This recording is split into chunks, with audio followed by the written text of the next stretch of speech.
Hey guys, so just a short video to help some of you out if you've got one of these Nissan Leaf battery just sitting there doing nothing and you want to try and understand how charged it is, where it's at. Maybe you're looking to buy one, maybe you've seen one at a wrecking yard. Maybe this will help you a bit. You can pick up these units. They're around $100, $200. Fairly simple. Got your plug, shove it into the battery there, give it some 12 volt power,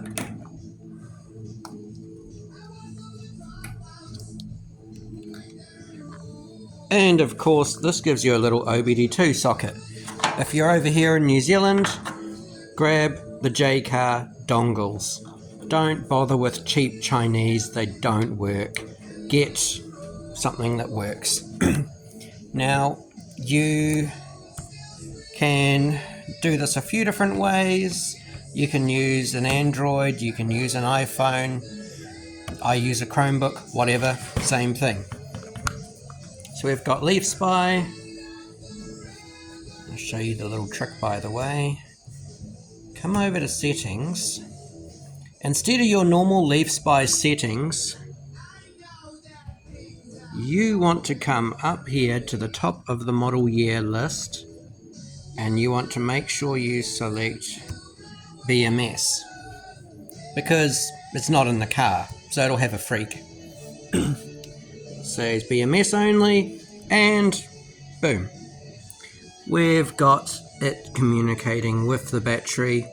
We can see the state of charge, we can see the cell balance, everything. Like I said, you can get LeafSpy on an Android, you can just use a normal phone. This is a Chromebook, so it runs all the Android stuff. I'm just lazy to figure out where the tablet is. But yeah, we can see everything. Don't need the safety plug. We don't need to actually open up the whole battery. You can literally do this at a wrecking yard. All you need is the OBD2 adapter. You can buy fancy pre-made kits like this, but really you can just 3D print. Darla the Great has a file to 3D print one of these. Do your own wiring, give it 12 volts, which is needed to turn on the OBD2 and the ECU inside, and you're away. You can see what's going on. Hope that helps.